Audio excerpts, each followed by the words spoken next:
प्रधानमंत्री ब्रिटेन के दौरे के बाद तुर्की के अंतालिया में पहुंच गए हैं, जहां वो G20 के शिखर सम्मेलन को आज संबोधित करेंगे। इस सम्मेलन में दुनिया की अर्थव्यवस्था में मंदी जैसे मुद्दों के साथ साथ जलवायु परिवर्तन, आतंकवाद, शरणार्थी समस्या पर विचार विमर्श होगा। भारत की ओर से काला धन, वित्तीय समावेशन के साथ साथ अंतर्राष्ट्रीय मुद्रा कोष यानी IMF में कोटा सुधारों के मुद्दे को जोर शोर से उठाए जाने की उम्मीद है। प्रधानमंत्री नरेंद्र मोदी की सफल ब्रिटेन यात्रा शनिवार को संपन्न हो गई। अपनी यात्रा के अंतिम दिन प्रधानमंत्री नरेंद्र मोदी ने लंदन में अंबेडकर हाउस का उद्घाटन किया। साथ ही दार्शनिक बसवेश्वरा की प्रतिमा का अनावरण भी किया। प्रधानमंत्री ने इंग्लैंड के वेस्ट मिडलैंड्स स्थित सोलिहुल में टाटा मोटर्स के स्वामित्व वाली जगुआर लैंड रोवर फैक्ट्री का दौरा भी किया। फ्रांस की राजधानी पेरिस में संगीत और फुटबॉल का आनंद ले रहे लोगों को निशाना बनाकर किए गए सिलसिलेवार हमलों में 125 से अधिक लोग मारे गए हैं। सबसे भयावह हत्याकांड एक कंसर्ट हॉल में हुआ, जहां अनेक लोगों को बंधक बना लिया गया।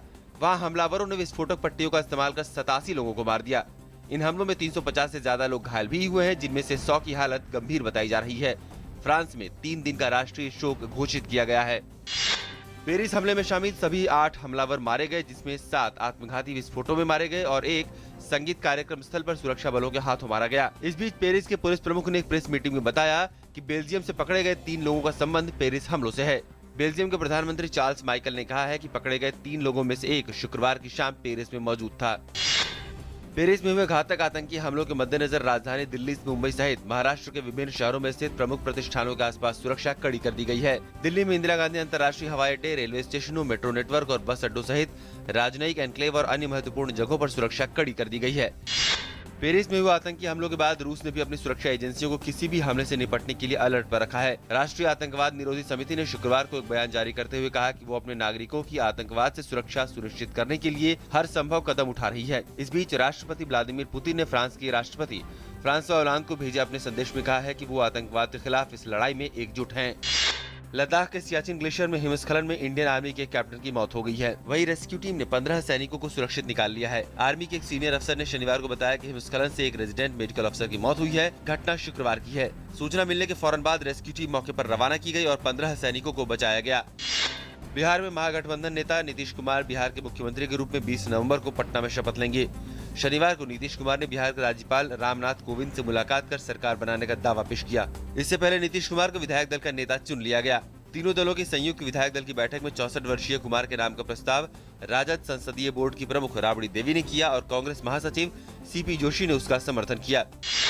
केंद्रीय मंत्री M वेंकैया नायडू ने शनिवार को कहा कि सरकार उन उपभोक्ताओं की LPG सब्सिडी हटाने पर विचार कर रही है जिनकी सालाना आय 10 लाख रुपए से अधिक है। नायडू ने कहा अब तक 30 लाख लोग LPG सब्सिडी छोड़ चुके हैं। रेलवे की उच्च वर्ग श्रेणियों में किराए रविवार से बढ़ जाएंगे, क्योंकि किरायों में 14% सेवा कर, लेवी और आधा % का स्वच्छ भारत उपकर के रूप में लिया जाएगा।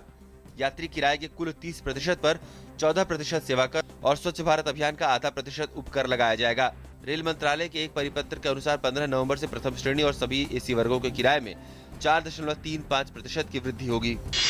केंद्रीय वित्त मंत्री अरुण जेटली ने लोगों की अधिक से अधिक बचत का रुख बाजार की तरफ मोड़ने के लिए नियामकों और कॉर्पोरेट समेत सभी बाजार प्रतिभागियों से अपनी विश्वसनीयता बढ़ाने का आह्वान किया है।